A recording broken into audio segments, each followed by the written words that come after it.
Peggy 16. Hello, I'm Adam Hitaney. I'm the head of game design at Deck 13 Interactive, and I would like to welcome you to our demo of The Surge. With me today is Sebastian Zoibelt. He'll be doing the driving today. But before we begin, I'd like to give you a quick summary of our game.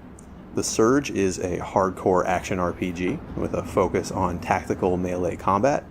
We're in a dystopian near-future version of Earth. You can see here from the surroundings, things are a little broken up.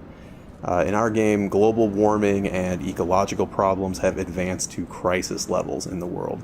Likewise, the global economy is in shambles, so regular men and women are in a lot of trouble. It's really difficult for people to find work, so our hero, Warren, is lucky to have found a job at all, particularly at a company like Creo, which is dedicated to solving the world's ecological problems. So his first day on the job, he's getting his exo rig applied. You can see here attached to his body and some of our other materials. But something goes very wrong with this process. He loses consciousness and wakes up here. So let's get going. Okay, so this is an operations center. Functions a bit like a hub for us. You can do some crafting here. You can use your tech scrap to level up your exo rig, but we're not going to do that yet. We're going to head right into the action. This is one of our new coworkers. He's not in very good shape, as we can see. He's a little aggressive. I think we're going to need to defend ourselves. Now, melee combat in the Surge is stamina based. That means that while you're in combat, you're going to need to manage your stamina resource, or you might find yourself unable to complete a combo that you want to finish, or unable to dodge away from a counterattack. It's just something you need to pay attention to while you fight. And in the Surge, attacks are not light or heavy attacks, but rather horizontal and vertical attacks. And that's because the swing direction of your attacks actually matters. In the Surge, you can see here, you can target specific body parts. So directing attacks towards unarmored or vulnerable areas deals increased damage. It's more likely to stagger your opponent. So it really pays to observe your enemies, pick out their weak points when you're going in for the kill there. Another thing that we really like to emphasize is that it's really good and beneficial for you to scan your environment, to look around for enemies and loot. Exploration is really important to us. So looking around, we see this guy in the dark banging his head. Now, he's different from the other enemies we fought so far in that he has a helmet, which is something that maybe we want to take home with us, make it ours. So that brings me to the other aspect of body part targeting, which is that if you target a body part and deal enough damage, you will then be able to use combat energy, like this, to execute a finishing sequence. It's mean. So you chop off that body part and you loot it, and then we can take that back to the operations center where we can use our new blueprint to craft that helmet for our very own selves.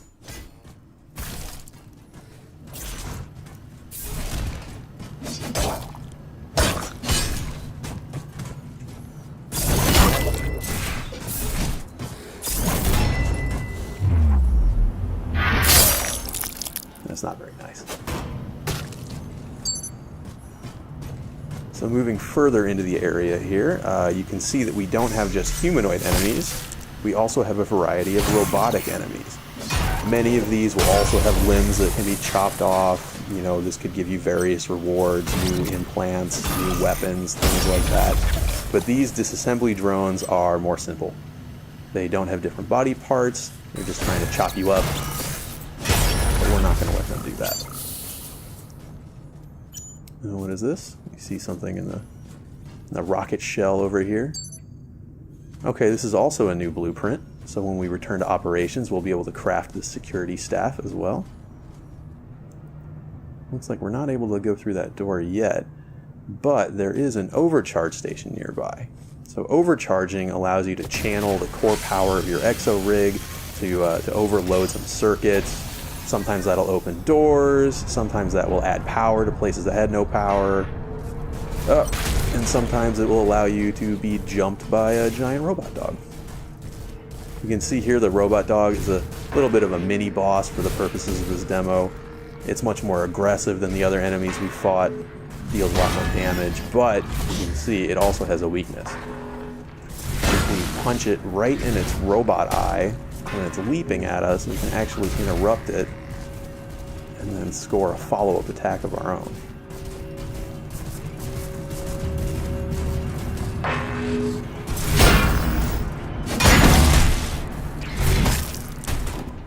Be careful.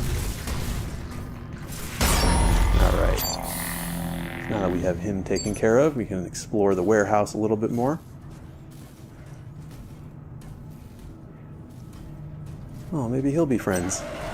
No, I guess not. I guess he doesn't want to be friends. Something that's really important to us is that all of our enemies have purpose in the world. You can see that these guys, they have a heavier rig, they have these forklift weapons. You know, they really fit in the area that they're found. They're kind of like these mover, loader employees, but the way they yell and attack you shows that there's something still a bit wrong with them. So up here is an exo lift. Why don't we try that out? Or we will not. We will deal with our friend here, and then we will use the exo lift. Our two friends.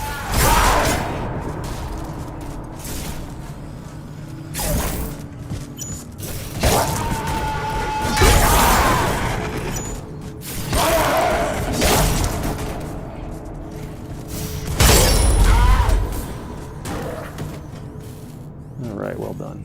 2 for 1. Okay, so an exolift, it's the way that Warren can reach different vertical areas, can go higher or lower. It functions very much like a ladder, but we think it's cooler. Now here's another overcharge station. The difference is that this one is higher level. Now, like I mentioned before, exploration is a major element of the game for us, and you'll have a lot of reasons to explore the world of the Surge. We see our levels as being pretty Metroidvanian in nature. They're really interconnected, and you'll find a lot of areas that you're not able to access until later in the game, until you have more power or different capabilities. So when you find something that you're not able to open yet, it's really a good reason to backtrack later to fully explore. A lot of times you'll find other encounters or rare loot. But now that we've turned on the power to the warehouse here, we're able to go through this door that we just opened, which seems to open up a shortcut back to the operations. So that's a pretty good opportunity for us to craft some new gear with all these blueprints that we've gathered.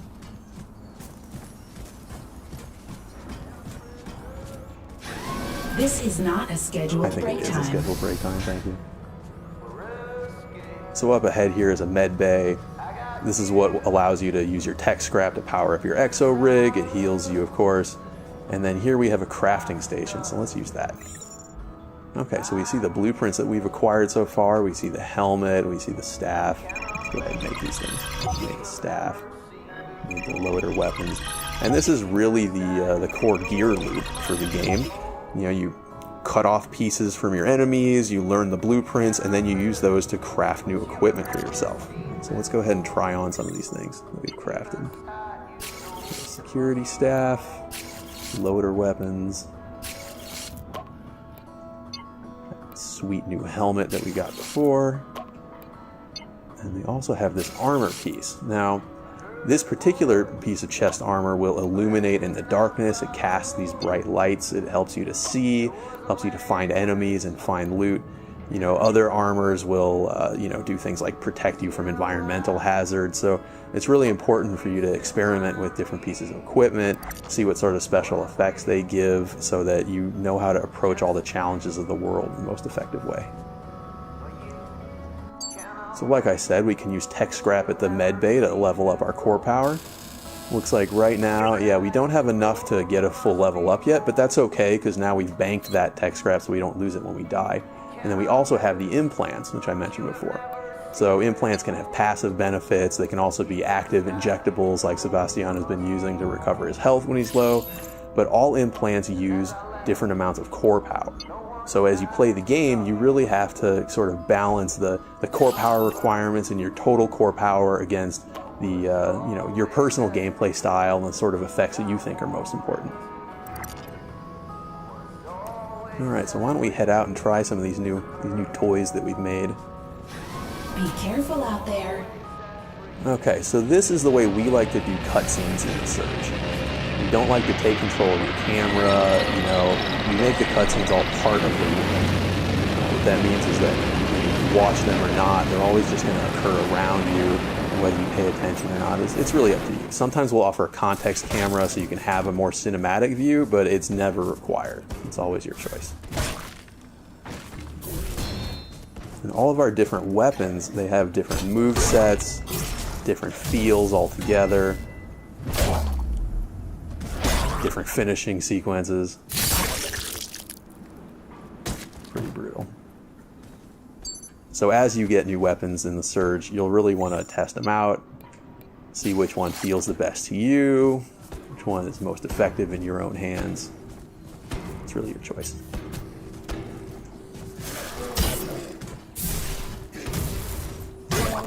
See, the loader weapons are a bit faster, more agile, a little more combo-y, but also pretty brutal. Okay, so now that we're more comfortable with these new weapons, why don't we go back through the shortcut and see what's on the other side of things.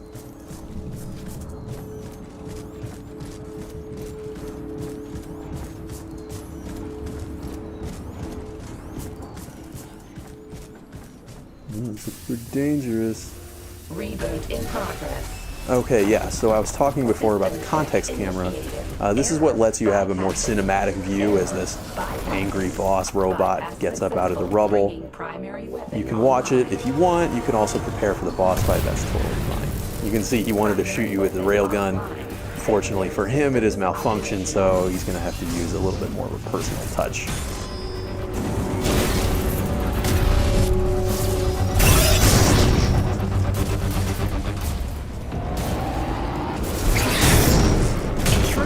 Sebastian is assuming that we're not actually doing damage to the boss's real health. So we are increasing the threat analysis meter. So I guess we should figure out what happens when the threat analysis is full.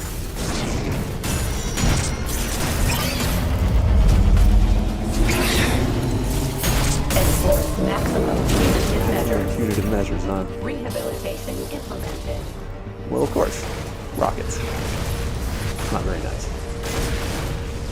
That's what I do when I feel threat. But we still haven't dealt any damage to its real health bar. So maybe, if we're careful, we use those rockets against it somehow. Oh, it's pretty close.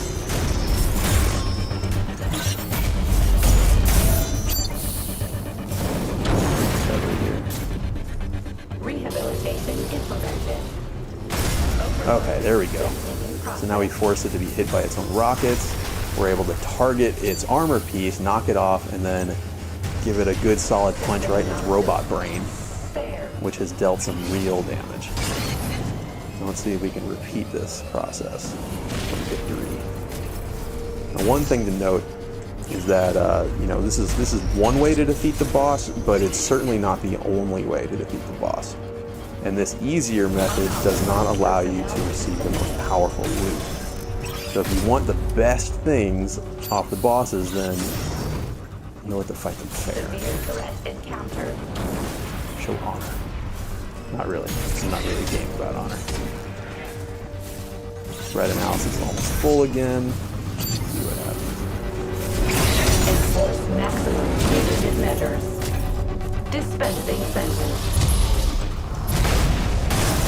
Okay, yeah.